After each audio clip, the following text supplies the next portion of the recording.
Unit 5 Fractions. A fraction shows parts of a whole. Fraction क्या होता है? Fraction जो होता है एक किसी भी संपूर्ण चीज़ का कुछ हिस्सा दर्शाता है। जैसे इस पिक्चर में देखिए, इस पिक्चर में कितने बॉक्सेस हैं या कितने पार्ट हो गए हैं इस पिक्चर के? 16 टोटल है। 16 है होल, हमारा संपूर्ण नंबर है 16। अब इसमें से शेडेड कितना है? 1 2 3 4 5 6। तो 16 टोटल है, 16 में से 6 शेडेड हैं। तो ये जो बना यही फ्रैक्शन है जो कि संपूर्ण का कुछ हिस्सा दर्शाता है। ठीक है, अब शुरू करते हैं exercise 5.1। Right 4 equivalent fractions for each of the following fraction. यहाँ दिए गए हर फ्रैक्शन के लिए 4 इक्वल फ्रैक्शंस और लिखिए, यानी 2/3 2/3 दिया हुआ है, इसके इक्वल 4 फ्रैक्शंस और बताने हैं जिसकी वैल्यू उतनी ही होगी जितनी कि इसकी है। तो 2/3 के जब 4 फ्रैक्शन आपको आगे के बताने हैं इक्वल, आपको क्या करना है? न्यूमरेटर, ऊपर वाले नंबर को न्यूमरेटर कहते हैं और नीचे वाले नंबर को डिनोमिनेटर कहते हैं। तो ऊपर जो न्यूमरेटर दिया है उसका टेबल पढ़ना है और नीचे डिनोमिनेटर का टेबल पढ़ना है। 2 1 2 तो दिया हुआ ही है, 2 से स्टार्ट करेंगे। 2 2 4, 2 3 6, 2 4 8, 2 5 10। इसी तरीके से आपको नीचे 3 दिया है तो 3 का टेबल पढ़ना है और ये हो गया आपके 4 इक्वल फ्रैक्शन। इसी तरीके से सारे क्वेश्चन करने हैं। 5/12 दिया हुआ है तो ऊपर आप 5 का टेबल पढ़ेंगे, नीचे 12 का पढ़ेंगे। 4 पूछे थे तो ये 4 आपने बता दिए, 1 2 3 4। ठीक है, अगर 5 पूछता तो हम टेबल आगे कंटिन्यू करते हैं, जितने भी पूछता हम आगे उतना कंटिन्यू करते रहते हैं। क्वेश्चन नंबर 2 है, put equal for equivalent fractions and cross for unequal fraction. वो फ्रैक्शन जो इक्वल हैं, जैसे 1/3 और 5/15, अगर ये दोनों बराबर हैं तो इक्वल का साइन लगाना है और अगर बराबर नहीं है तो क्रॉस कर देना है। ये हमने उतारा क्वेश्चन। अब हमें करना क्या है? Cross multiply. फ्रैक्शन इक्वल है या नहीं इसको पता करने के काफ़ी मेथड हैं, 2-3 मेथड हैं, आप किसी से भी कर सकते हैं, लेकिन फ़िलहाल आप एक ही समझ लीजिए जो ईजी है।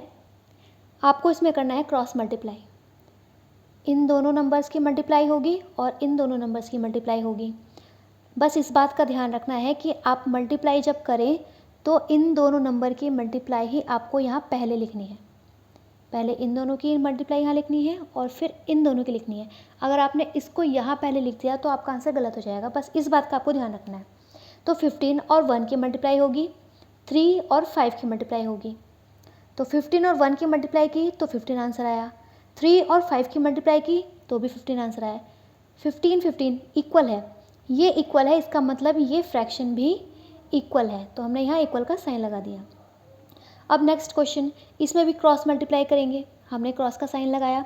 20 की मल्टीप्लाई होगी 4 में, 12 की मल्टीप्लाई होगी 5 में। तो 20 4 80 और 12 5 60। 80 और 60 इक्वल नहीं है, इसलिए हमने इक्वल के साइन को कट कर दिया। ये इक्वल नहीं है इसलिए हमने इन दोनों फ्रैक्शन को उतारा और बीच में क्रॉस का साइन बना दिया, क्योंकि क्वेश्चन में कहा गया था इक्वल है तो इक्वल का साइन लगाइए और अगर इक्वल नहीं है तो क्रॉस कर दीजिए। क्वेश्चन नंबर 3 है, fill in the boxes to make equivalent fractions. इन बॉक्सेस में नंबर फिल करना है ताकि ये फ्रैक्शन इक्वल हो जाए। 3/15 और 12 यहाँ पे जो भी नंबर आएगा, जिससे कि ये दोनों ही जो फ्रैक्शन है वो इक्वल हो। तो अब आपको क्या करना है? पहले ये फ्रैक्शन उतार लीजिए, 3/15 हमने उतार लिया। अब बीच में आपको थोड़ी जगह छोड़नी है, इसको थोड़ा दूर उतारना है। 12/12 ये जो ब्लैंक बॉक्स अभी ब्लैंक छोड़ देना है यहाँ पर। अब आप देखिए 3 के सामने 12 लिखा है, 15 के सामने कुछ भी नहीं था। ठीक है, तो 3 में हम किससे मल्टीप्लाई करें कि हमें आंसर 12 मिले? 4 से। 3 को अगर हम 4 से मल्टीप्लाई करते हैं तो 12 आंसर आएगा। तो 3 4 12, इसलिए हमने यहाँ 4 लिखा। और जो नंबर हम ऊपर लिखते हैं वही नंबर नीचे होना चाहिए, यानी ऊपर नीचे सेम होना चाहिए। ऊपर 4 लिखा है इसलिए अब नीचे भी 4 आएगा। तो 15 के सामने भी 4 आया और 15 4 60। तो इस तरीके से आंसर बना 60।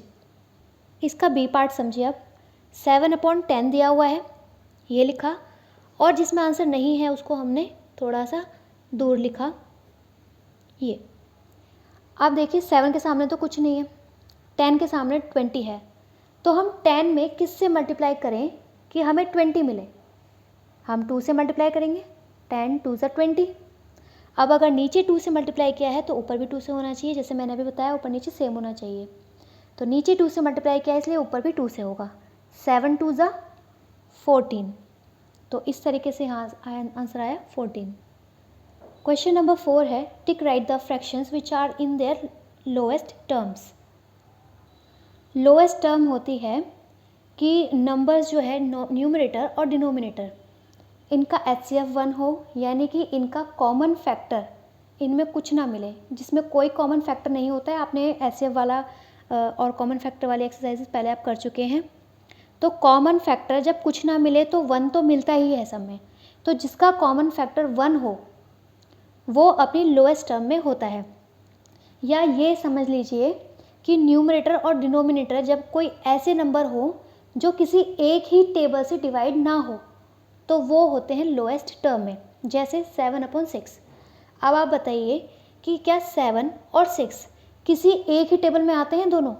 1 को छोड़कर, 1 में तो सभी आते हैं, 1 पर ध्यान मत दीजिए। 1 को छोड़ कर बताइए कि दोनों किसी एक ही टेबल में देखें आपने? नहीं, तो इसका मतलब ये अपनी लोएस्ट टर्म में है। इसी तरीके से 5/17, 5 और 17, कभी आपने इन दोनों को किसी एक ही टेबल में देखा है? नहीं, 17 अपनी टेबल में, 5 अपनी टेबल में, तो ये भी अपनी लोएस्ट टर्म में है। सी पार्ट है 26/13। क्या आपने 13 और 26 को एक ही टेबल में देखा है? हाँ, 13 1 ज़ा 13 और 13 की टेबल में 2 ज़ा पर आता है 26, तो ये दोनों नंबर हैं जो एक ही टेबल में आ रहे हैं, तो इसका मतलब ये लोएस्ट टर्म में नहीं है, इसलिए इन पर क्रॉस लगेगा। अब डी देखिए, 49 और 14 किसी एक टेबल में आते हैं? यस, ये दोनों 7 के टेबल में आते हैं, ये 2 ज़ा पर और ये 7 ज़ा पर, तो इसका मतलब ये भी अपनी लोएस्ट टर्म में नहीं है। 17/19, 17 और 19 को किसी आप एक ही टेबल में देखा आपने? नहीं, 17 अपनी टेबल में आता है, 19 अपनी टेबल में आता है, तो ये अपनी लोएस्ट टर्म में है। जब न्यूमरेटर डिनोमिनेटर दोनों अपने अपने टेबल से जाएं या दोनों सेम नंबर में ना आए, इनका कॉमन फैक्टर 1 हो, तो ये होता है लोएस्ट टर्म में। क्वेश्चन नंबर 5 में कहा है कि इन फ्रैक्शंस को इनके लोएस्ट टर्म में लिखिए। ऊपर वाले क्वेश्चन में आपको लोएस्ट टर्म में दिए हैं या नहीं है ये बताना था, इस वाले क्वेश्चन में लोएस्ट टर्म में नहीं है, हमें बनाना है। तो ए पार्ट है 36/14, इसको हमें लोएस्ट टर्म में रखना है, यानी इसको हमें एक ऐसे नंबर में रिड्यूस कर देना है कि न्यूमरेटर और डिनोमिनेटर दोनों सेपरेट हो जाए, दोनों अलग अलग टेबल में आए, उनमें कोई कॉमन फैक्टर ना बचे, कॉमन फैक्टर सिर्फ 1 हो और कोई कॉमन फैक्टर ना हो। तो सबसे पहले क्या करना है, 36/14 को लिखना है। अब इस साइन को आपको आगे बढ़ाना है और हमें डिवाइड का साइन लगाना है ऊपर और नीचे, ठीक है। अब आपको एक ऐसा नंबर के बारे में सोचना है जो इन दोनों नंबर को डिवाइड कर दे। तो 2 है, 2 ऐसा नंबर है जो 14 को भी डिवाइड कर देगा और 36 को भी डिवाइड कर देगा। इतना ध्यान रखना कि दोनों नंबर अलग अलग ना हो, न्यूमरेटर डिनोमिनेटर सेम हो। तो 2 से 36 जब हम डिवाइड करेंगे तो हमारा आंसर आएगा 18, और 14 को जब हम डिवाइड करेंगे तो आंसर आएगा 7। अब इसके बारे में सोचिए, 18 और 7 किसी एक ही टेबल से डिवाइड हो जाएंगे? नहीं, दोनों अलग अलग टेबल से डिवाइड होते हैं, तो इसका मतलब अब ये अपनी लोएस्ट टर्म में आ चुका है, यहीं पे हमारा आंसर कंप्लीट हो गया है। नेक्स्ट है 35/25, 35/25 लिखा, इस साइन को आगे बढ़ाया, डिवाइड का साइन लगाया। अब सोचिए कि ये दोनों किसी एक ही टेबल से डिवाइड होने चाहिए, वो कौन सा टेबल है? वो टेबल है 5। 5 से 25 भी डिवाइड हो जाएगा और 37 भी डिवाइड हो जाएगा, सॉरी 35। तो 35 डिवाइड होगा 7 टाइम्स में और 25 डिवाइड होगा 5 टाइम्स में। अब जो हमारा आंसर आया है, इनका कॉमन फैक्टर 1 है, यानी ये दोनों किसी एक ही सेम टेबल में नहीं आ सकते, तो हमारा आंसर यहीं कंप्लीट हो गया। इसी तरीके से डी पार्ट में देखिए, 56/28, 56 और 28 किसकी टेबल से डिवाइड हो सकते हैं? 7 की टेबल से। तो 7 से 28 डिवाइड हुआ 4 टाइम्स में और 56 डिवाइड हुआ 8 टाइम्स में। लेकिन अभी हमारे आंसर में कुछ कमी है। 8/4, 8/4 तो 2 की टेबल में भी आते हैं दोनों, 2 की टेबल में 8 भी आता है और 4 भी आता है, और खुद 4 की टेबल में 4 भी आता है और 8 भी आता है। इसका मतलब अभी ये कंप्लीट नहीं हुआ है। तो अब हम इसको भी रिड्यूस करेंगे। 8/4 हमने लिखा, अब हम इसे 2 से भी डिवाइड कर सकते हैं, 4 से भी कर सकते हैं, लेकिन अगर हम 2 से करेंगे फिर हमें एक स्टेप और बढ़ाना पड़ेगा। इसलिए जब भी आपके माइंड में ऐसे एक से ज़्यादा नंबर आ जाएं कि इस नंबर से ये डिवाइड हो रहा है, तो उन नंबर्स में सबसे बड़ा नंबर चूज़ करिए ताकि आपके स्टेप्स बढ़ ना जाए। इसलिए हमने 2 को ना लेकर 4 को लिया। हम आप बड़े नंबर से डिवाइड करेंगे तो जल्दी काम हो जाएगा। अगर मैं यहाँ 2 लिखती तो पहले इसका आंसर आता, फिर उस आंसर को भी मुझे दोबारा 2 से डिवाइड करना पड़ता, इसलिए मैंने यहाँ 4 लिया। अब 4 से 4 डिवाइड हुआ 1 टाइम में और 8 डिवाइड हुआ 2 टाइम्स में। अभी इससे ज़्यादा नहीं हो सकता। यहाँ पे हमारा आंसर आ गया है। अब आपको करना क्या है कि G से लेके L तक कट कर देना है, ये 5th क्वेश्चन, और सेकंड का भी GHI ये कट कर देने हैं, ये रिमूव कर देना है यहाँ से। तो फर्स्ट पार्ट में A to F, second part में भी A to F, third part में भी A to F, fourth part में A to E दिया हुआ है और फिफ्थ पार्ट में भी A to F, यानी सारे क्वेश्चन F तक करने हैं।